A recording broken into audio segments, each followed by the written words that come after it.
I saw this. I want to talk about Jayden Daniels, who is now playing for the right to go to the Super Bowl, which does not make any sense.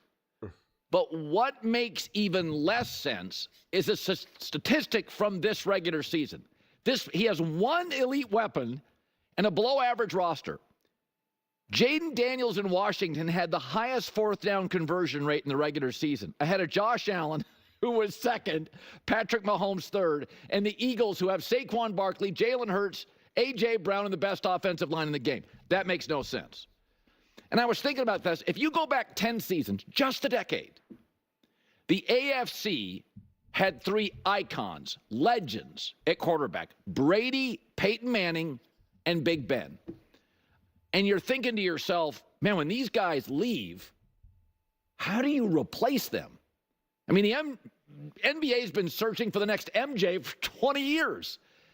And yet here we are today in the AFC with Mahomes, Allen, Lamar Jackson, and Burrow. Those are first ballot guys. Those are first ballot Hall of Fame guys. I'm not even going to get to the second tier guys who are pretty good. You've got your Brady, your Manning, your Big Ben. They replaced them because college football, what they provide for the NFL is so much deeper and more talented than what college basketball provides to the NBA. But I was thinking the NFC has been different. If you go to the last 10 Super Bowl teams in the NFC, you have 10 different quarterbacks. It's a bunch of guys who you have to say, well, if Jordan Love wasn't as reckless, or if Matt Stafford was younger, and I like Jared Goff if the O-line's right, and Brock Purdy needs the right coach. In the AFC, it's different.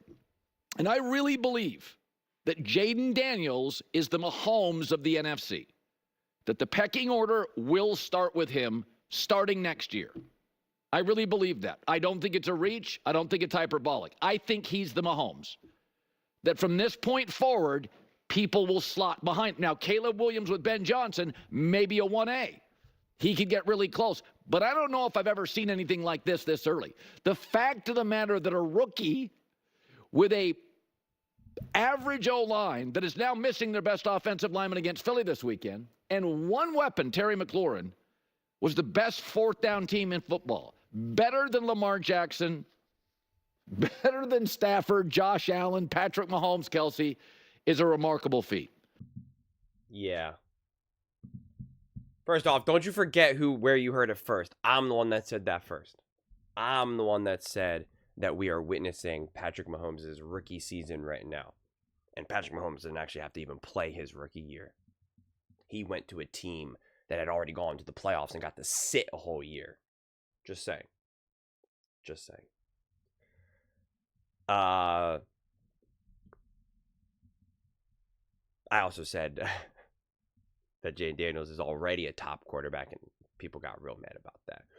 They got mad that I said that Jayden Daniels is better than Baker Mayfield. That was like somehow, controversial.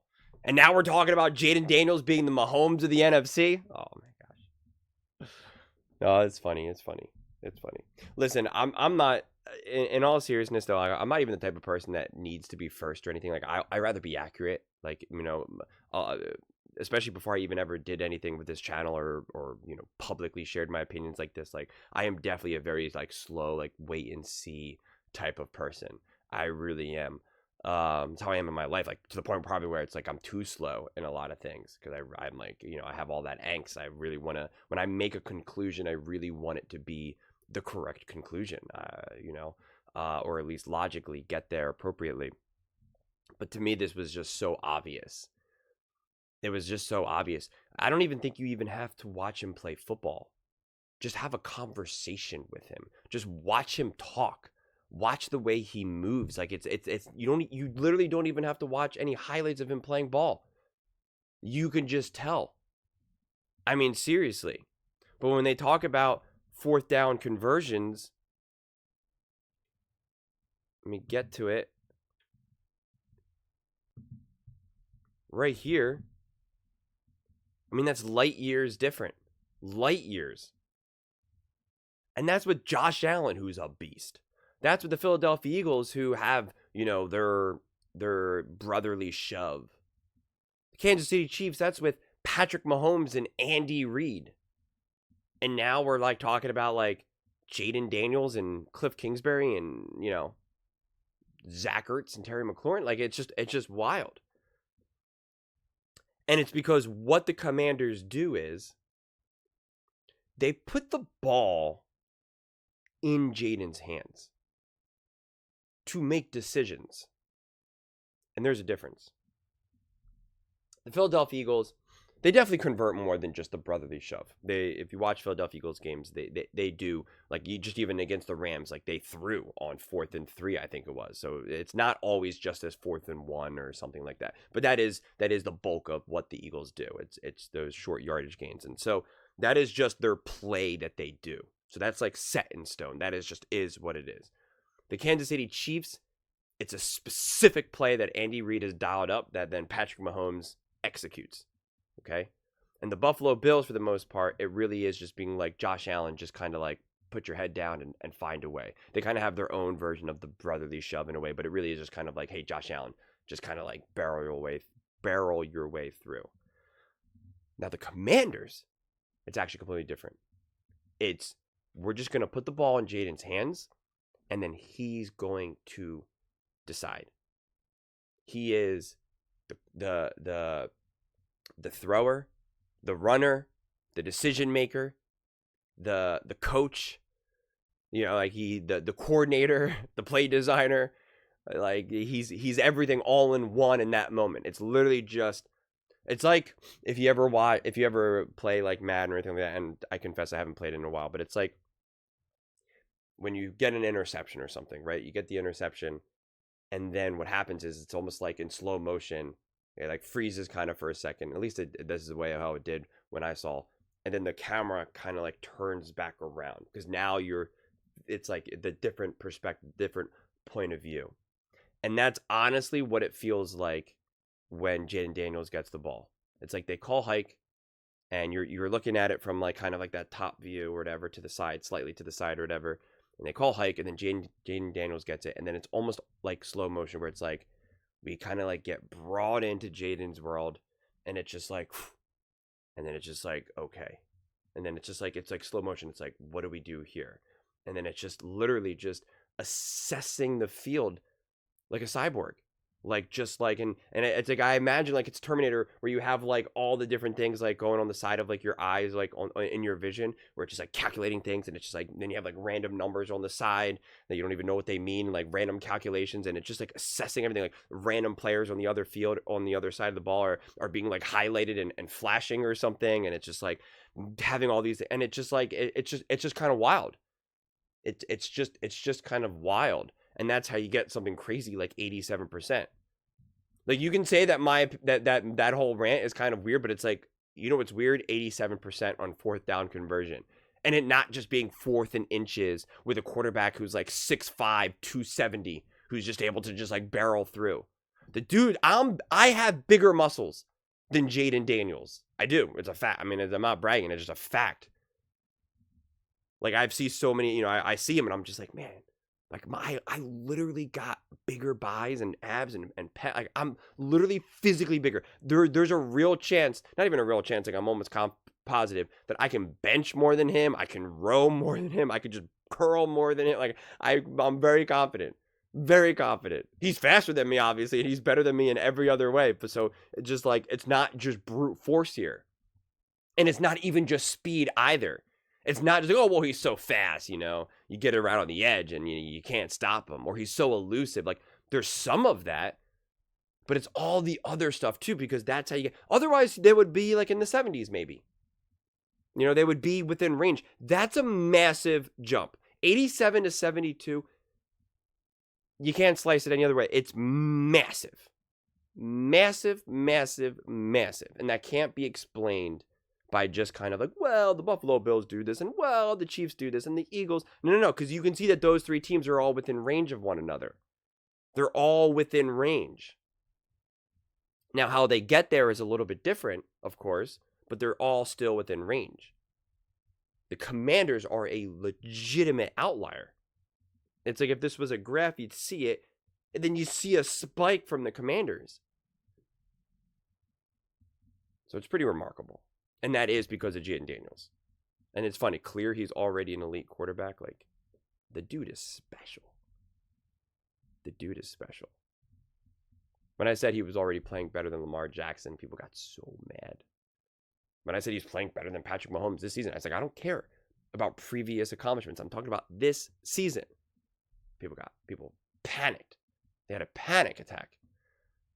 How dare you? I'm like, okay. I don't know what to tell you, man. Just use your eyes. And what it is, I always have to keep this in my awareness, but people don't watch all the games. They don't watch all the games. And I don't blame them. It's a lot of football. I spend hours and hours and hours, and I write massive amounts of notes.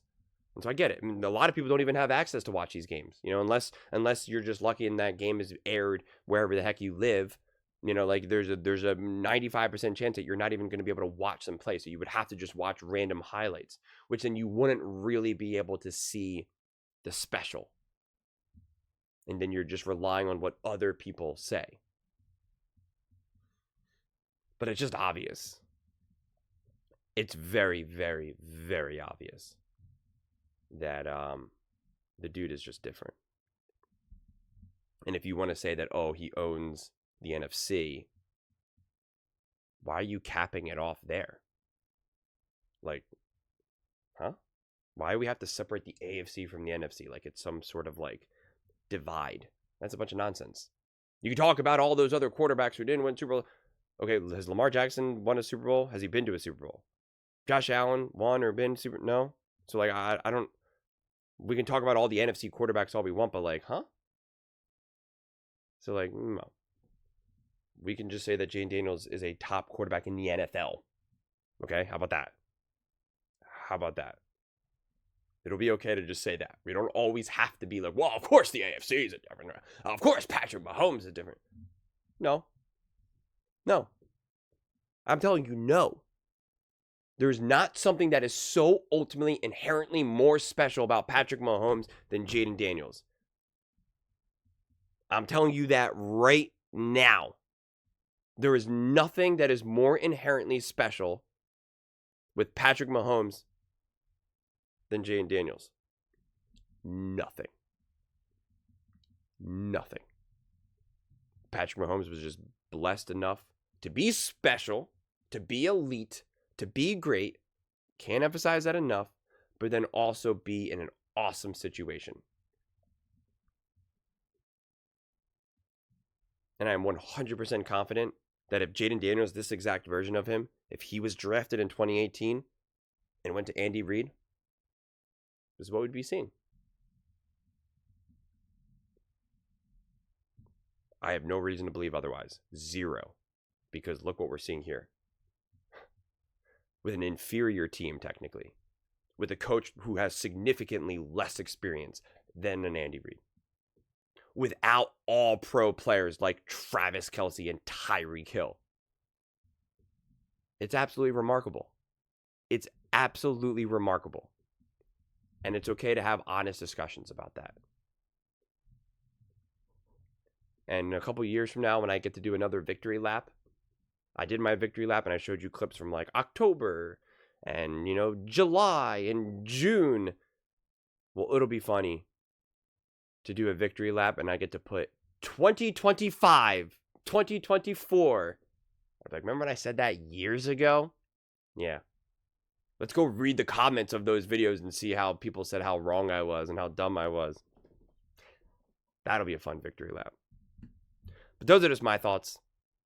I'd absolutely love to hear yours. What do you guys all think about Jayden Daniels? Do you think it's clear he's already an elite quarterback? Do you think that he is the Mahomes of the NFC? Let me know in the comments below. I read every single comment. So whether you agree with me or disagree with me, either way, let's get in some discussions. Let's get in some fights. But ultimately, let's just have some fun. And please do consider subscribing. We're building an amazing community here, and I absolutely love to see you part of it. I want to build something that we all genuinely feel connected to. Something that we're really excited to be part of. I think we're on our way to doing it. And please don't forget to give this video a thumbs up, as it really does help with the visibility and the algorithm. Thank you so much. See you next time.